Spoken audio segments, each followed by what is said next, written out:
Welcome to the Kansas City Public Library. I'm Coletta Hummel, Interim Deputy Director of Public Affairs and Community Engagement.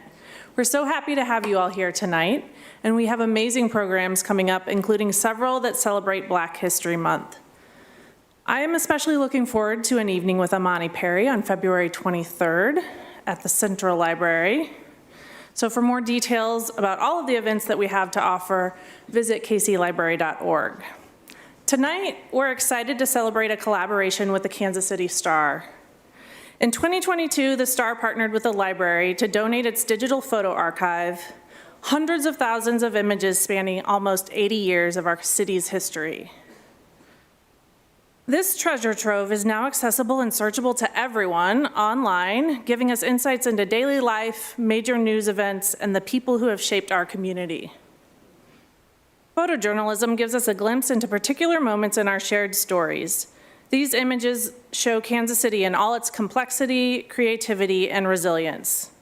I want to thank my colleagues at the library's digital branch and Missouri Valley Special Collection for making kcstarphotos.org a reality. To kick off tonight's program, let me introduce you to the Star's managing editor, Ondale Gross, who oversees day-to-day newsroom operations.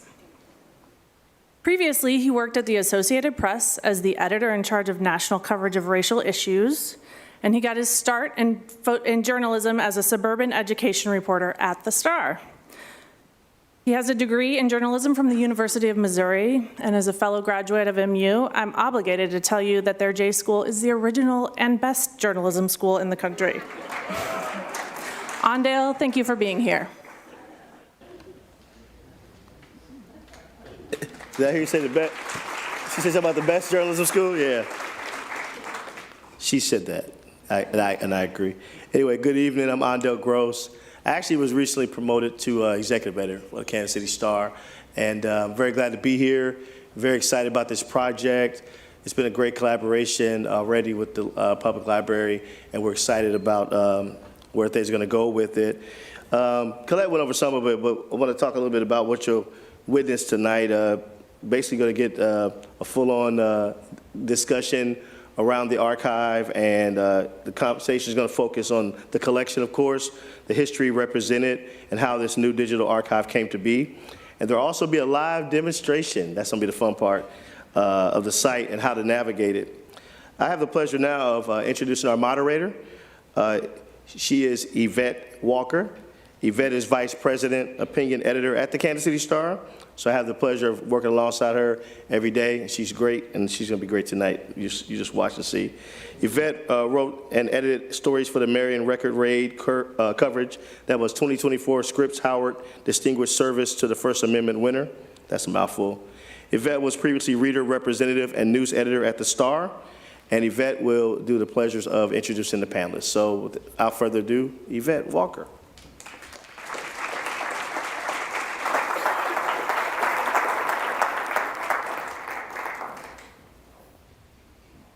Thank you so much, Ondale. And I have the pleasure of announcing our panel. But I just want to really quickly say thank you for being here. Beautiful people. I think we're going to have a wonderful evening and see some great photos. Hopefully you saw some of the printed photos when you first came in. So again, I want to introduce our esteemed panel made up of journalists and a library partner that we get to work with. So first is Tammy Ljungblad. Tammy is a photojournalist. Yes, let's clap, absolutely. Tammy's a photojournalist at the Star, producing videos and storytelling with her photographs that cover a wide range of topics, including the Chiefs, breaking news, in-depth stories, and personality profiles. And this is interesting. I thought I knew this, but I wasn't 100%. She's also an FAA licensed drone pilot. So there you go, yeah. And then next we have Derek Donovan. He is the deputy opinion editor at the Star, so we work closely together. He writes columns and editorials and edits the guest commentaries and letters to the editor that some of you may have written. He's also the national op-ed editor for McClatchy Media, and previously was the Star's longtime public editor and its librarian. So he's got a lot of institutional knowledge that we're going to tap tonight. Yeah. And then finally, we have Jeremy Drouin. He is Special Collections Manager with the library's Missouri Valley Special Collections. He helped launch the What's Your KCQ Community Reference Partnership between the Star and the library in 2018. Some great questions, some come from you, are asked from KCQ, and he gets to help us with that. And he's contributed nearly 20 articles for the series. So thank you so much for that, Jeremy, and thank you all for being here. But let's get to the photos, right? That's what we're all here for. So we're going to start with Tammy, and we're going to have to kind of look around here. Oh, no, you can see it right there. Great. We've selected lots of photos for you to see tonight, to view, but Tammy has selected some, especially because she actually went out on these assignments that you're about to see. And so she's going to give us a little bit of a background about some of these. And so, ready to get started? Yes. All right, okay, so let's look at our first photo of Albert Lewis. Oh, and do I have the clicker? I have the clicker. Okay, thank you. All right, I didn't get a chance to, all right, I will go backwards. This was just a really beautiful photo. This is not one of yours, is it, Tammy? This is not mine. Yeah, but I do want to acknowledge this. This is a gorgeous photo of the Liberty Memorial for the Centennial, and just by Ayers Blocker Jr. And so I just want to acknowledge that. But we'll go on to Tammy's photos. So all right, when we have an opportunity, we want to show you how the photo was actually used in the newspaper. And then we'll show you the photo itself. So our first one is of Albert Lewis. This was, you can't see it from where you are. We can see Tammy's credit and a little bit about this photo. So tell us a little bit about this assignment. You and I were talking earlier about how you used to photograph the chiefs, and the way you used to photograph the chiefs is a little different than you can do now. But we'll go on to the main photo. Tell us a little bit about this assignment, Tammy. So this was an assignment I got, and it was the week after I started at the Kansas City Star in 1989. And so, you know, the Chiefs were very popular then, and they're still popular now. Back then, when we would go out to the practice field, we had plenty of time to shoot, and we didn't have a lot of restrictions. And one of the reasons I picked this photo was because there is such an interest in the Chiefs. Everywhere you go, people ask you about photographing the Chiefs. Well, now when we go out to the Chiefs, we usually have about maybe 5 or 6 minutes to shoot the Chiefs for practice. We might not even have that long. And back then, I just wanted to compare and contrast. Back then, we had lots of time. We didn't have a lot of restrictions, and the players were up close and personal. And now you go to practice, and you're on one end of the field, and they're 500 or 600 yards away, and you've got a couple minutes, literally. And I just wanted to show that contrast from then and now as what we're under for photographers doing our job out there at the Chiefs. Yeah, back then it was really more up close and personal than today. It is. Yeah. And one other thing I want to point out about this picture from the archive, on our website today, one of our video editors, he pulled together quite a few of the old historic Chiefs photos, and he's got a photo gallery, a video of sorts posted of iconic Chiefs players in different poses from the archive. So it's a nice connection to this picture, and if you go online, you can see that, and it's under the Chiefs section on our website. Okay, so kind of staying with the Chiefs, we have an image here of Arrowhead and the blimp, and here's the photo itself. Gorgeous. Now, when I first saw this, my first question was, how in the world did you get this photograph? Well, we got this photo. We knew the blimp was coming, and we had some discussion about what do we want to do. Well, then the discussion came up, well, we need a plane. We obviously didn't have drones back then, but drones are not allowed over stadiums anyway. So we rented an airplane from the downtown airport, and we took off from there, and we circled Arrowhead until the blimp got over the stadium. It was a fixed wing aircraft with a little window that popped up, And so you stuck your camera out there, and we waited until he was in the right place with the blimp, and that's the photo we got that night. But how many times did you have to circle? We circled a lot. I think we circled for a long time. We circled for a long time, and yeah, it worked out well. We had, this wasn't happenstance. We planned this photo. We planned on getting a plane. Arrowhead knew we would be there. The blimp knew we were going to be there. So it was a planned photo that it came together. It came together well. Okay, so now we're going to take a little bit of a turn to hard news, breaking news. So we have an image of a narcotics raid, and I'm going to show you, again, this is how it appeared in the paper, and we'll show you the actual photo. This is actually one of the only color photos I think that we have in this section. It is the only colored photo in this section. So I was out with a reporter, and we had made a connection with the police department. They were doing a story on drug raids in the city. And so the police department actually cooperated with us and allowed us to go out with the street narcotics unit. And so we were back with a police escort behind a van when these guys raided the house, and they arrested 2 suspected drug dealers out of that house. But it's not something that will happen today. We would never have that cooperation today to be on site and to know ahead of time that they're going to raid this house and do this. So it's a little scary to be there and see police officers coming out with guns and running and battering ram on the door, but that's what we were there for. And I didn't tell you this, but I can appreciate what you did, because a long time ago when I was a police reporter, I was also out on raids with the police, and you're right, that doesn't happen anymore, but this is a great photo, and you have to have your wits about you, don't you? You do. Because you don't know what's going to happen. This is a crime scene. Right, it is a crime scene. Mm-hmm.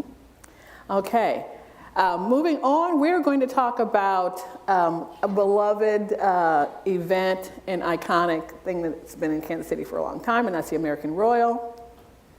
And so we have 2 images that we're going to look at from the American Royal. One of a little girl and her animal, and then a family eating, and we're going to look at those photos separately.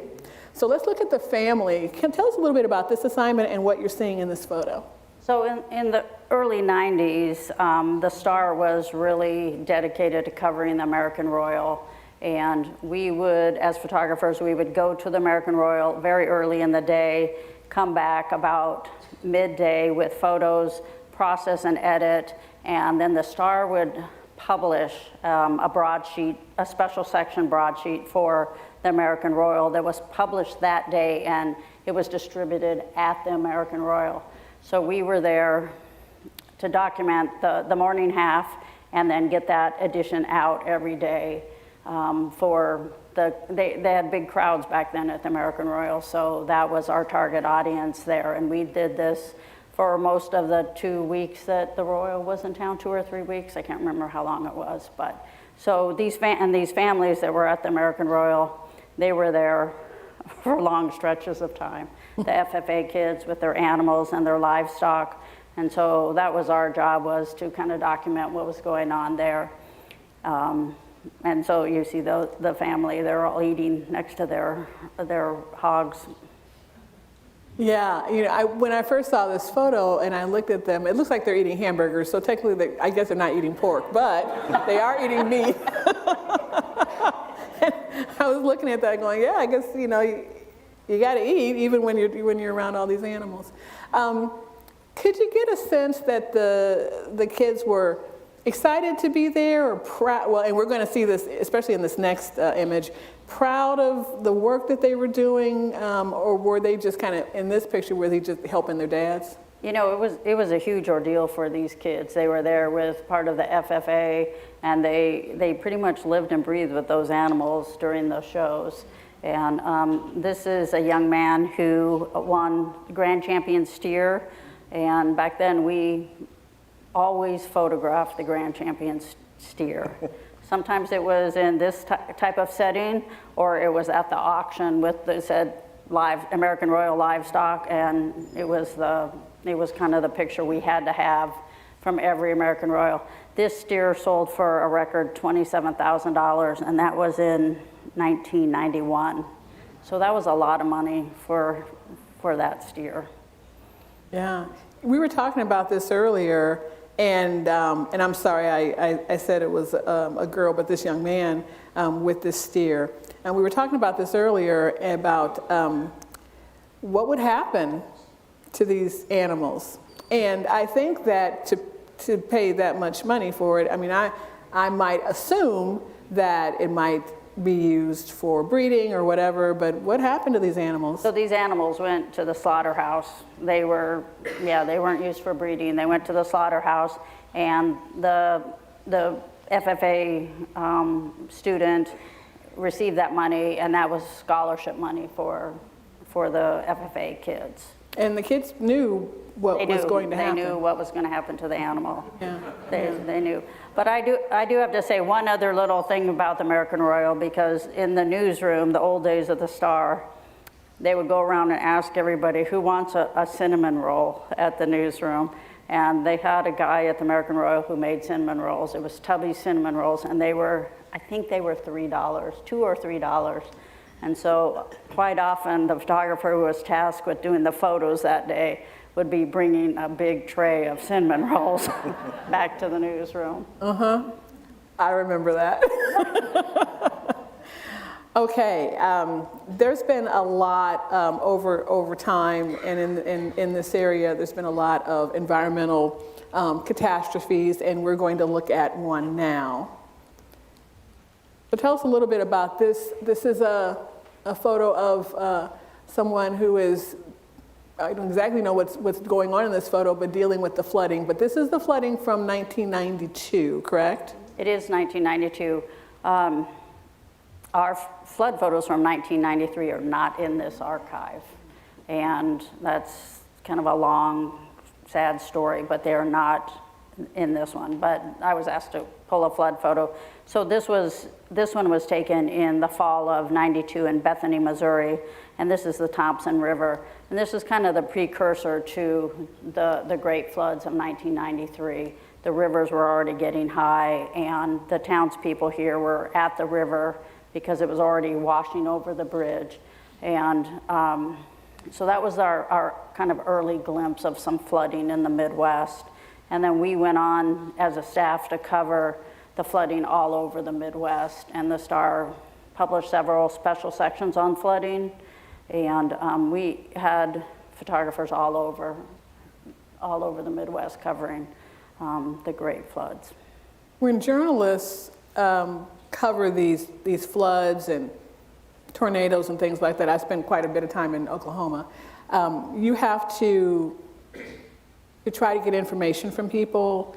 You have to take photos of people, maybe at their worst. So talk a little bit about that as a photojournalist, how you maybe personally dealt with that, and how you talk to people, how you were able to get information from people at these terrible times in their lives. Well, I think first and foremost, you just have to be sensitive, and you have to be human. And you know, it's always about going up and introducing yourself, letting people know who you are, what you're there to do, and you know, ask permission. Are you guys okay if I take your photos? And most times people are fine with you taking their photos. Sometimes in a news situation, sometimes people aren't identified. Sometimes it's just, you know, flood victim, or it's a little more generic. But always try to be respectful of the people. And it's always better if we can, you know, talk to them, get their name, get their story, and find out, you know, a little bit about what they're going through. Well, Tammy, thank you so much for sharing these photos with us, giving us kind of a little behind the scenes about these assignments. We appreciate the hard work that you have done and continue to do. You were shooting today, so, so thank you so much. Thank you.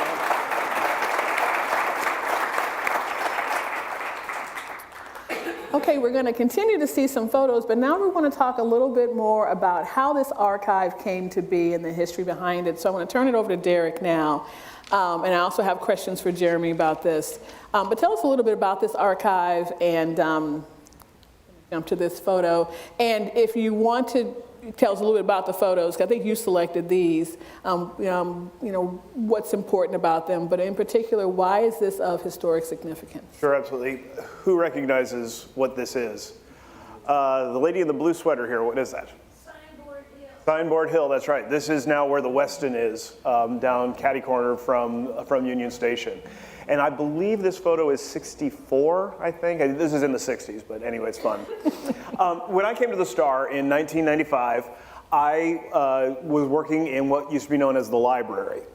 And it was in our big brick building down at 18th and Grand, the brick building designed by Jarvis Hunt that we moved into in 1911, same architect who designed Union Station. The library was on the 3rd floor. The building had 3 main floors to it. In the main section there, it's on that borders Grand Boulevard there to the west. And the library was a big L-shaped room. It was L-shaped because years and years before, there used to be a big skylight that went from the rooftop all the way down to the newsroom. And when they had filled that in, that was a weaker floor than the rest of the floor. And so the library was in this L shape in the old original floors, and it was filled with these giant metal filing cabinets.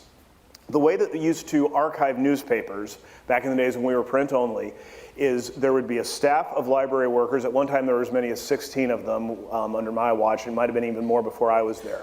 They would go and grab the papers every day. They would cut out with a knife every single story that was in that paper. Then they would say, okay, what is this about? Well, this is about the Board of Trade. And so they would circle Board of Trade. They would put a stamp on it showing the date.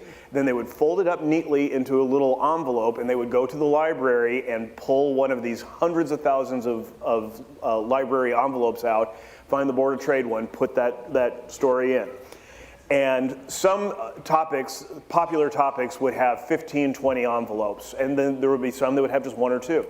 Then they would go back to another copy of that paper, and they would cut it out, the same article again, and they would say, okay, this is about John Smith, who worked at the Board of Trade, and they would circle John Smith's name and date stamp it. Then they would go over to another set of envelopes in those library file cabinets. These, by the way, were horizontal. The story subjects were vertical. These were horizontal.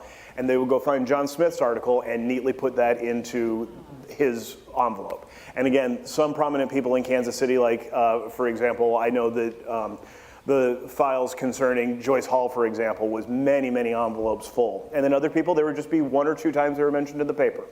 And so we had this vast collection. Same thing they did with photographs as well. Could you go back a slide, actually, Yvette? So when you were seeing, as Tammy was going through these, when a photo would run in the paper, they would have a print of it, and then the librarian would go in and cut out where it ran in the newspaper. What you know as the caption, we called those the cut lines back in the day. And they would then cut that out the way it was displayed. It's 67, I can see. Can you see the date stamp up there near the center top? And then they would put that into an envelope. And I'm sure this one came out of an envelope that was labeled as Signboard Hill. And again, it was by subject and also by individual. Let's go on to the next slide. And so we had hundreds of thousands of these photographs in the collection. When I came in the mid-90s, we were in the process of switching to digital archiving. And this was still in the days, they were 100% film back then, correct? Yes. Shooting 100% on film. Digital cameras were not anywhere near worthy of photojournalism at that time. So we had a whole department that did nothing but take the film and scan it digitally, and we were starting to lay out the pages digitally at that point, and then we were able to start maintaining a digital archive. So by the time I got to the Star, the photo collection that we are talking about today that's been digitized now was largely completed. We were no longer adding new prints and negatives to that collection.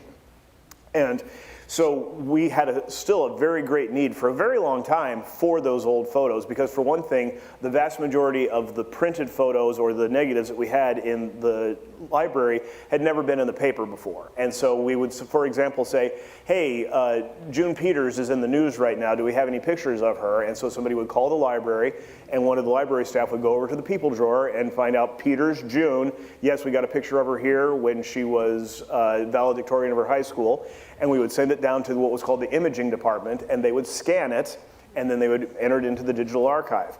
But the vast, vast majority of those photos never got scanned in any way, because we'd just been collecting them since we know at least the mid-19 teens. Every once in a while we find something that's older than that, but for sure we know that we were starting to save things by the mid-19 teens. So in general, I think in the introduction here, you heard that there's about 80 years worth of photos. Well, the big problem with that is they were in these photo filing cabinets in the Starr Library, accessible to us, but nobody else. And part of that was a little bit of a turf war thing. We used to be a little bit more sort of jealously guarding our assets, because they are, in a lot of ways, a lot of people call it, the first draft of history, like journalists were doing. And we maintained that photo archive as well as we could. But in 2012, a company called Rogers Photo, which was down in North Little Rock, Arkansas, had a bright idea. The New York Times had a very successful program several years earlier where they scanned all of their old photo archives, and then they took the actual photo prints and sold them. And they found there were a lot of collectors out there who were extremely avid to spend money on that. Well, the guy who ran Rogers Photo, John Rogers was his name, he had started out as a sports memorabilia collector, but he also had a big interest in photography. He thought, well, if the New York Times can do that, I can do that throughout the United States by going to all these newspapers and buying up their archives. And the deal was he would keep the prints and be able to sell those, but in return he would scan them in high resolution, front and back, embed the caption information in them, and then give those back to the newspapers to be able to then have access to their photography. That was a win-win for us. We are not in the business of maintaining a historical archive. We're not a museum. We just are a production archive, basically. That's all we care about. So this all happened. It was going to be a great deal until all of a sudden the whole thing fell apart. John Rogers was a con man, and he was also heavily swept up in drug addiction, and he was manufacturing fake sports memorabilia, and we don't know what else he might have been doing photographically. Long story short, he was sued, everything went into receivership, and all of our photos were sitting in a warehouse down in North Little Rock, Arkansas for years and years and years. However, come to find out a couple years later, he had actually done the scanning of these images. And so I want to say it was probably about 2015, I got a hard drive back, just a little portable hard drive that had hundreds of thousands of scans. I plugged it into a computer, I opened up the files inside, and I saw they were in these hundreds of subfolders. And one of them would say, Aardvark through bat, maybe. And I would go into it and open it up, and just thousands and thousands of photographs in there, completely unindexed, we call it in the computer storage industry. There's no identifying information on them. They're just ones and zeros sitting on a hard drive. You could individually open them up, and I could see, okay, that's a picture of a little boy. And then sequentially in the file names, you could click on the next one, and it would be the scan of the back of that photograph, so you could see what it was. They weren't paired in any way. There was no way to use them. There are some programs out there that you can buy on your desktop computer that can somewhat search them, but they're extremely limited. So it was really frustrating. We had all of these high quality scans of these photos, but really no way to do them. So for example, Derek, this photo, yeah, here's a great photo. You wouldn't even know what this was until you opened it. Correct, right. This would have been called something like 126995.jpg on the hard drive. There was no way of knowing what it was. Having to find this one, does anybody recognize who this is? Yes. It's the Pantheon to the Gary and the Liberty Memorial. That's right. That's Daniel McMorris, the Kansas City artist who took the largest mural in the world and cut it apart and reformatted it to put into Memory Hall there in the Liberty Memorial, right? Excellent. And this other one we just saw. Yeah, and this one, does anybody recognize this? This is the family of Bobby Greenlease, one of the saddest stories of a kidnapping in Kansas City history. This is just a few days after they found out he was dead, and they're mourning. Yeah. So anyway, we had all these this hard drive with all these photos, and just virtually no way we could do anything with them. And so that is why I am so excited for what the next step is that this gentleman is about to describe to you, because I went to the Kansas City Public Library and I said, hey, you guys are experts in the field of finding, sorting, and presenting information. This is what we got. What can you do for us? Absolutely. Okay, I'm gonna give you one more photo before we Anybody recognize this gentleman? Charlie Parker, that's right. Yeah.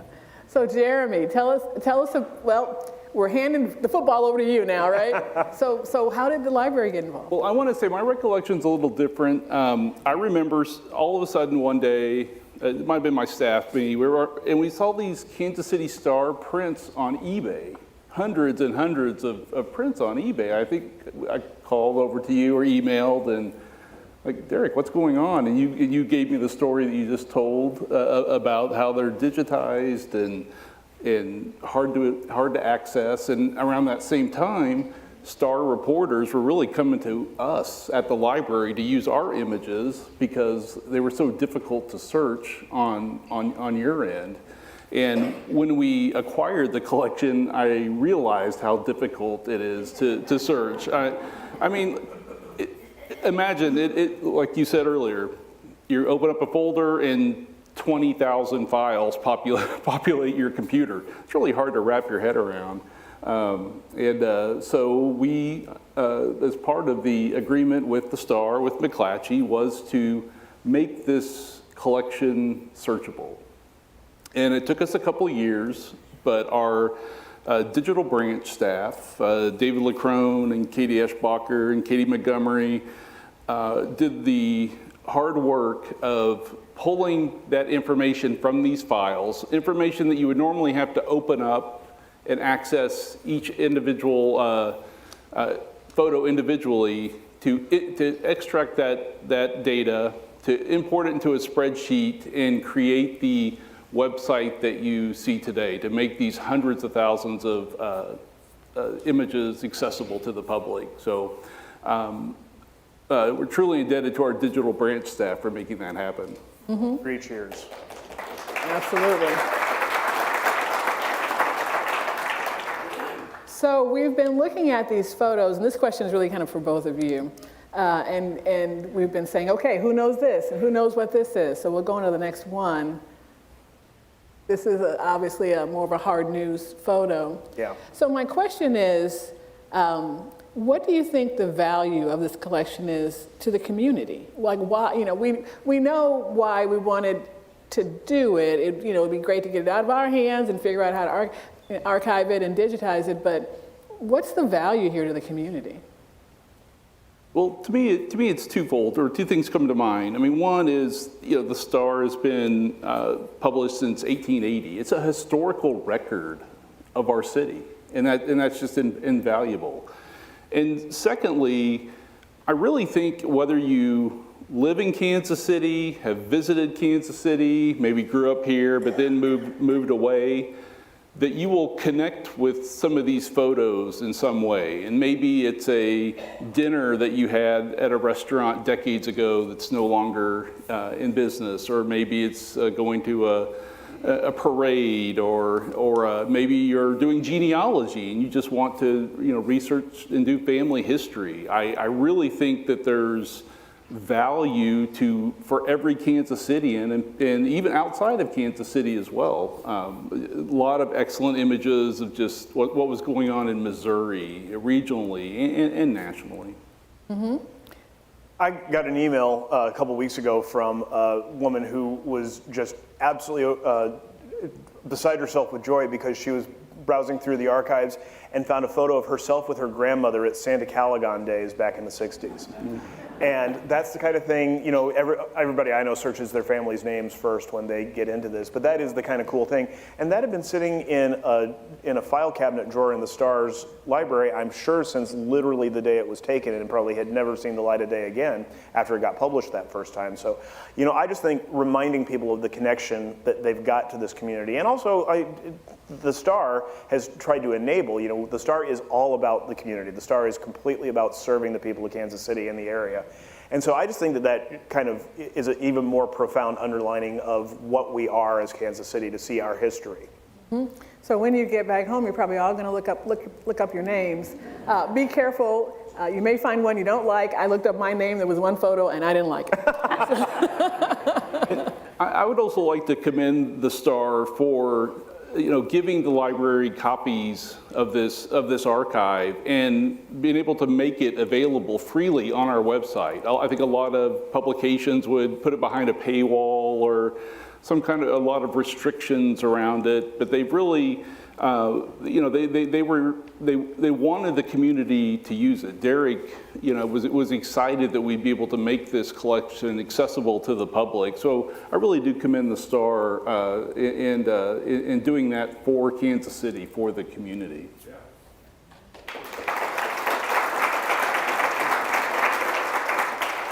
I will say that one of the reasons that Roger's Photo Archive was not able to be successful in their plans is, you know, his whole point was to make money from this, right? Well, one of the things he didn't realize is part of the reason the New York Times was able to make money off their collection is it's the New York Times. And it was documenting firsthand many world significant historical events. Well, we have pictures of Luce Park, and we have pictures of, you know, little more small-minded community things, and we simply don't have this is not going to be a big money-making thing, and that's one of the reasons I'm so glad that there's an institution like the Kansas City Public Library to be able to do these things, because they have inherent meaning that are not financial. And, absolutely, you know, and the meaning is there, but just not on the scale that you were talking about from exactly. the Times. Yeah, right. yeah. Oh, Tammy? I do want to say too that the archive included the photo that was published, and as photographers, we didn't just take one photo.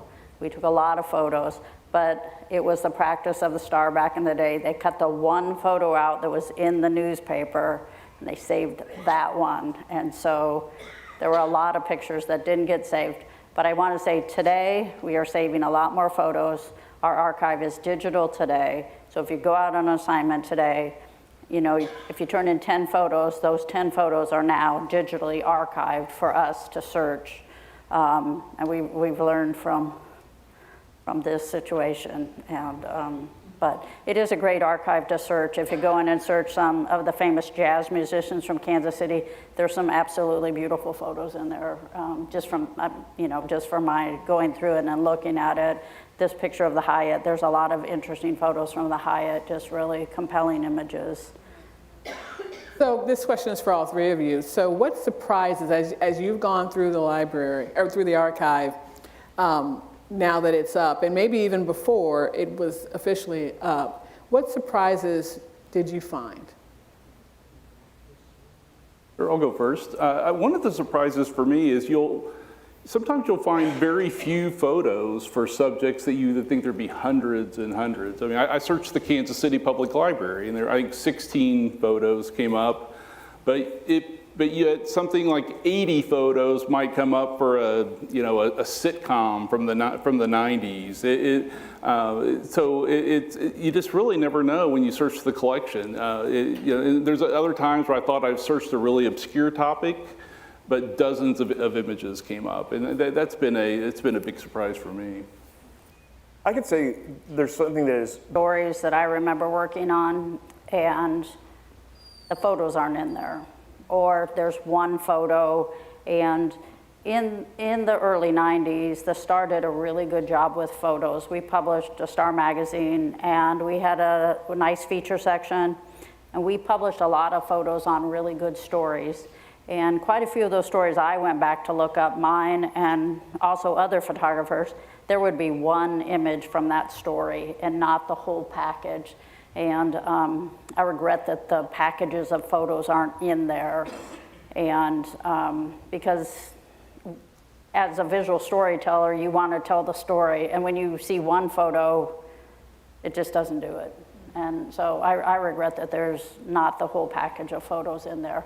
We are doing a good job today of archiving those packages, so. The profession of news librarian was very different back then, and they did have to use some subjectivity, and they did make the conscious decision not to keep many things. Notoriously, they did not think that a lot of early Chiefs stuff was going to matter. You know, the prevailing wisdom was, who's going to care about a football game, right? And there also were some cullings that happened, and unfortunately, through the years, we know some things were stolen. I'm not going to name any names, but and particularly when we look at the clippings, there is one very significant news story from Kansas City for the late 80s, early 90s, that one of the reporters who was working on it probably stole the clips, and we don't have them anymore, and that's too bad. Now, one really great thing, I don't know how many people here have used newspapers.com. Are you familiar with that? That's a website. Jeremy, is that available to patrons of the public library? Yes, it is. Okay, great. Newspapers.com is an archive of most newspapers in the United States, full text searchable, and one of the things I'd encourage you to do is, if you find a photo there that you're interested in, cross-reference it with kcstarphotos.org, and sometimes you might be able to find it in a very high-quality scan on the site. So that's really cool. And also the neat thing about newspapers.com, it also searches the advertisements. Okay, so we mentioned the website. Say it again. kcstarphotos.org. All right, we're gonna search it now. We're gonna do a demo. We're gonna show you how it works. Jeremy, would you help us out with that? Certainly. Quick show of hands, who's been on the site? Excellent, excellent. So just a couple of search tips. You know, I think most people are like, well, first of all, let me point out the Surprise Me page. So that's going to change pretty much every time you go to the site. Sometimes you'll see some really, really interesting and fascinating photos. Sometimes, you know, not so much. But that's a nice feature of the site, is just rotating random images. I want to show the browse collections. You can, or excuse me, I want to go to topics. We have started to curate particular topics. The Hyatt Regency collapse was mentioned, as was the Greenlease murder. So if you like to browse certain types of topics and subjects, this would certainly be an option, and you can do that under topics. But I think most people, especially all of us, are used to a Google search, are either going to be looking for a particular topic, or they just want to just do, or maybe for research. Or they just want to, potentially find some fun photos on the site, maybe looking at some of the events of Kansas City's past. And I'm going to show you a couple searches that I've done recently. This Sunday, not at this library, but at the Central Library, as part of our Missouri Valley Speaker Series, 2 o'clock, hint, hint, at the Central Library. We're going to have Emil Cleaver from the Bruce R. Watkins Heritage Center is going to speak on the life of Bruce R. Watkins, and we needed a photo for that publicity. And we did not have a lot in our digital collections at the library, so went to the STAR site and was able to find many excellent photos from his time on the city council to his mayoral run. And we eventually chose this photo right here. Bring it up. And a reminder when you're searching the site, if you want to download an image, best to click on it. You're going to get a better version if you actually click on it, and it's also going to bring it up larger on the screen. And a huge benefit of this collection is many of the images do have clippings associated with them, which provide some context, which means everything in historical research, right? We all need context. And that's how that description was generated. So if you find misspelled words and other inconsistencies, this was just information pulled from these clippings. These were not manually entered by library staff, as you can imagine, with 900,000 files. We're not going through and entering those in manually. I'm going to do one more search. One of my favorite areas of town is the River Market area. Let me bring this up.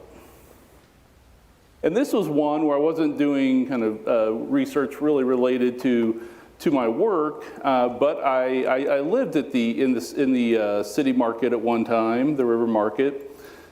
And I found this nice photo. I lived there in the late 90s, but I found this photo from 1984. I'm going to enlarge it a little bit. And what I like about it is, I lived there 10 years later than this photo, but already a lot had changed.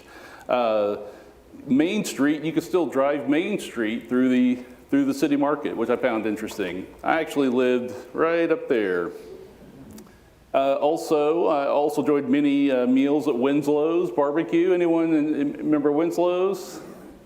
And no Steamboat Arabia over here. And I believe that ghost sign right there of town on the corner, the Townley Company, I believe that ghost sign still exists down in the city market.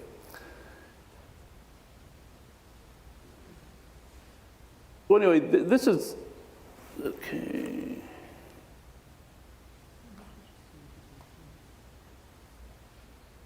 So, and also, finally, one last thing. I do encourage everyone to look at the FAQs.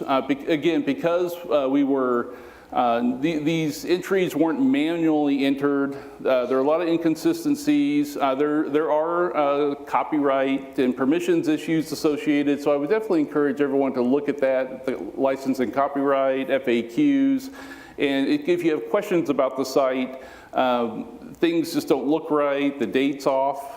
I'll give you an example. There are some instances where we'll have a 2013 date for an image that was obviously from the 1930s. Well, that's just, we guess that's just when it was scanned, and they put the wrong date, or they put the date in the wrong field. Anyway, please use the site. Go to it. Have fun with it. Hopefully it's entertaining. It helps in any research that you might be doing. And if you have any questions, you can always reach out to the library. Thank you. Thank you, Jeremy.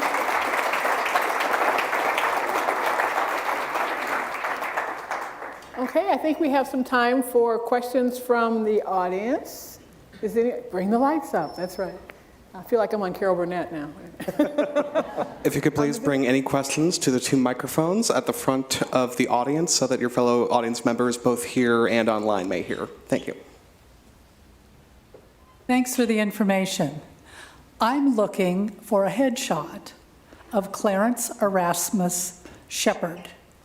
I believe he designed the Second Presbyterian Church that is now at 55th and Oak. And I am the recent historian at the church, and I have a lot of information on him, but I need to make sure. So if you can pull him up there, I'd love to see it. Put me on the spot here. I'm up for it, though. While Jeremy is looking, one of the things I should Erasmus note, Shepherd, is that right? Clarence Erasmus Shepherd. one of the things that he mentioned is that the way that the caption information was input was automatic. It was not hand-coded in by a person. That's using a technology called optical character recognition, by the way. And also, we have to remember this is the optical character recognition software capabilities of 2012 or 2013. That technology has come absolute light years over the past decade. If we were to rescan these again today, it would have a lot higher accuracy rate. And unfortunately, Jeremy, back me up on this, but one of the things it's most likely to mess up is proper names, unfortunately. Yes.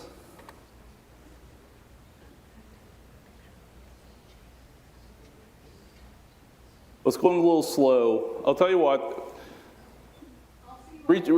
I'll be here afterwards. Also, we have this Kansas City Star database, but we also have kchistory.org, the search portal for the Missouri Valley Special Collections, and we have probably 20, 30,000 images on that site as well. We'll find you a photo. Just talk to me afterwards.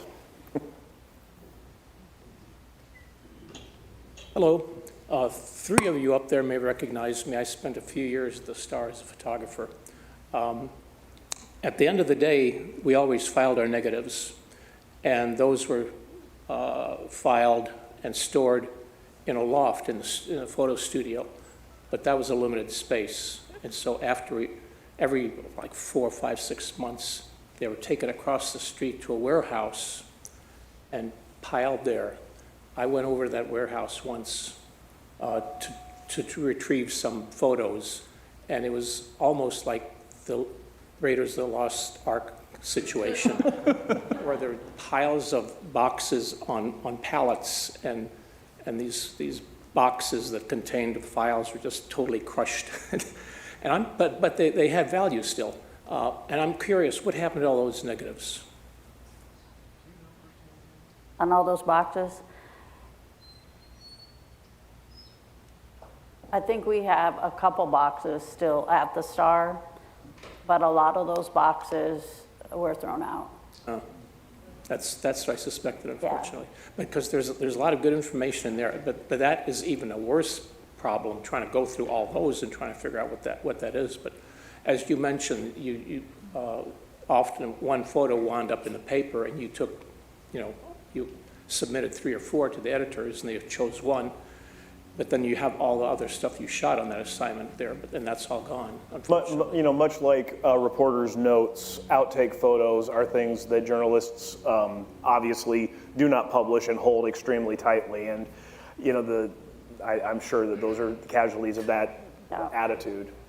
I mean, I think that one photo editor went over there, and I know he salvaged some boxes from that warehouse, but most did not get salvaged. And I think they were gone before anybody in the photo department knew what was happening with those. Those were the boxes where you had all the negatives with all the sleeves in them, and they were filed by, we were filing them by months. They're filed by day, which made Yeah. trying to track down, they weren't filed by somebody's name, but if you knew what day that photograph was taken, then you could go to that day and pull up the negative, which was made a little difficult to access. Right. And I think later on, too, we had boxes and boxes of CDs, DVDs, and Blu-rays.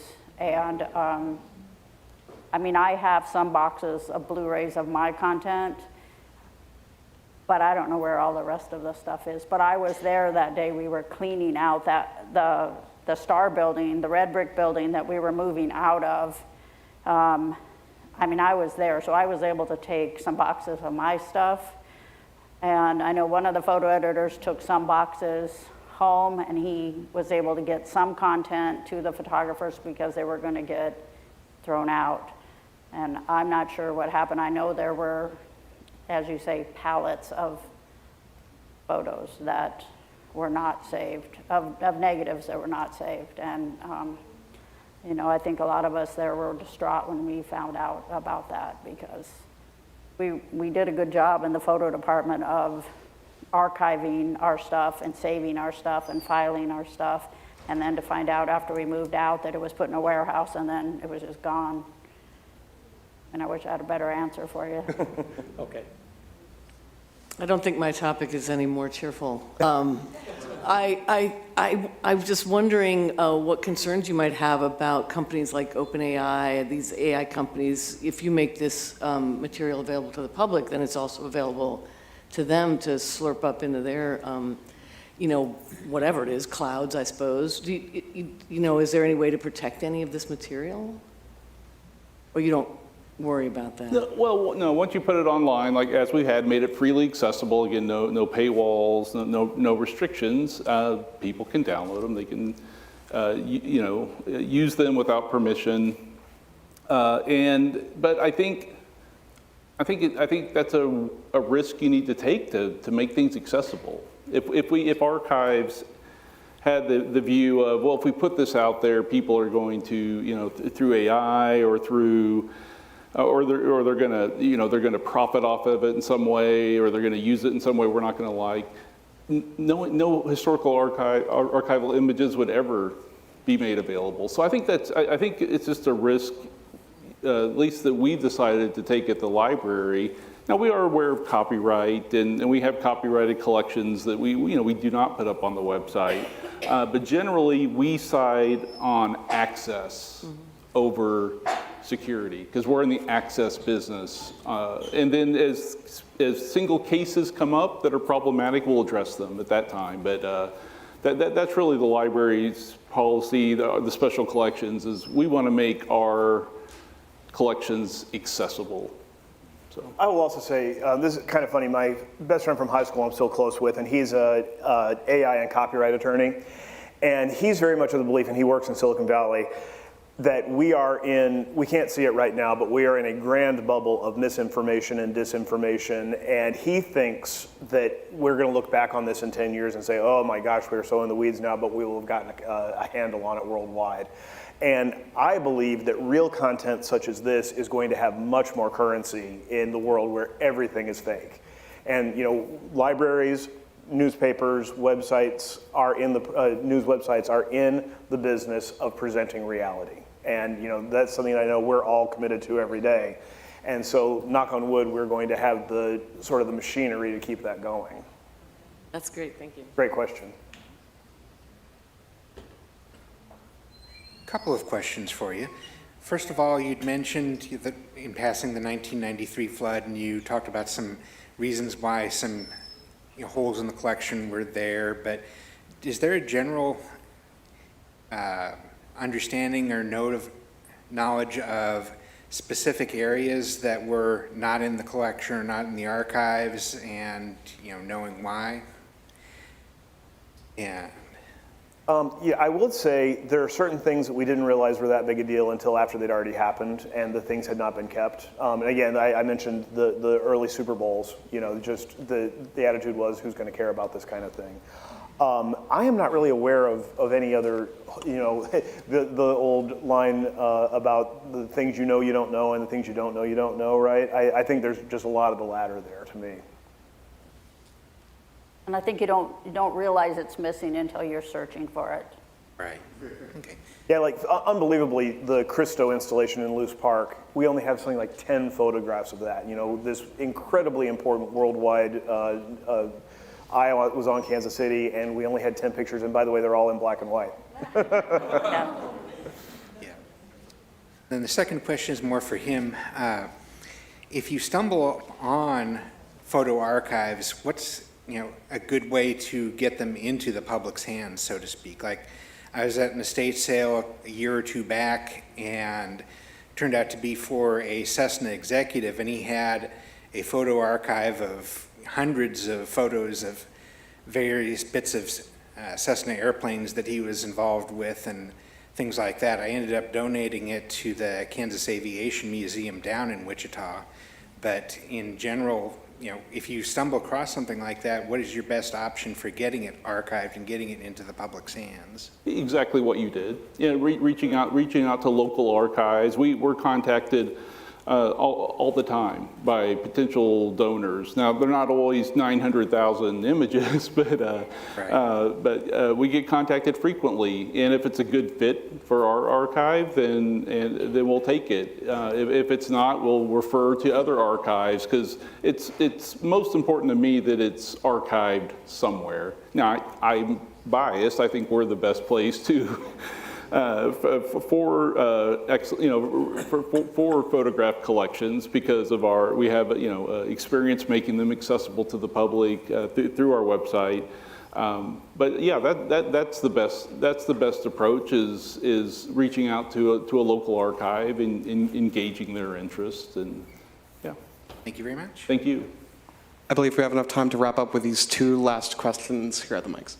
I wondered if other cities have picked up on this idea, and if you've had inquiries from other cities about how to do it, or what worked, what didn't work. I actually was just thinking that as we came up here. I was thinking to myself, I bet there's, especially our other McClatchy Media partner newsrooms, I bet a lot of them have the exact same situation, and you certainly know how to kind of put the rubber to the road, and so we ought to proactively do that. I maybe will start doing that myself with some of my colleagues at our other newsrooms. That's a great idea, though.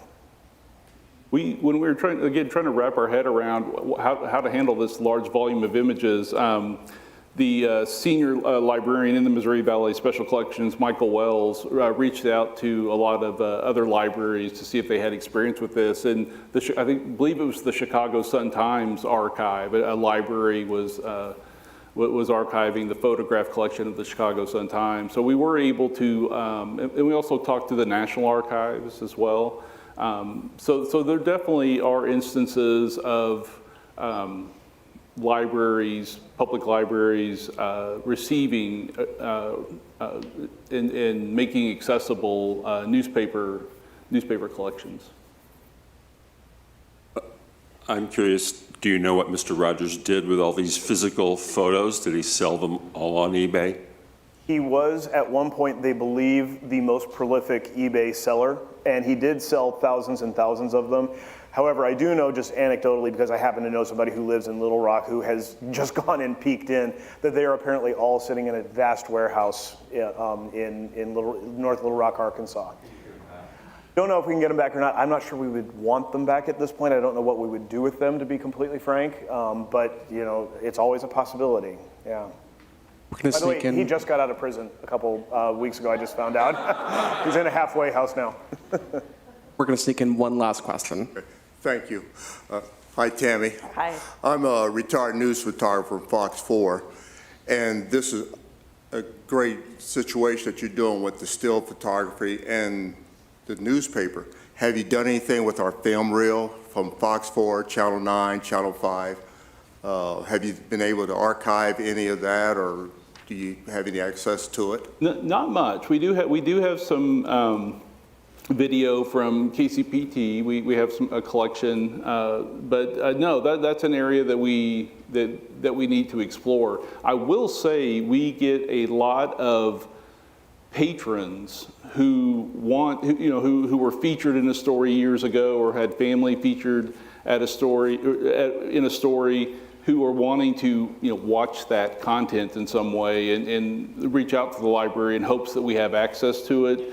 We generally have to refer them to the station, and like the Star, news stations aren't archivists; they're publishers, and the news cycles fast, and so I think that's an area where we could improve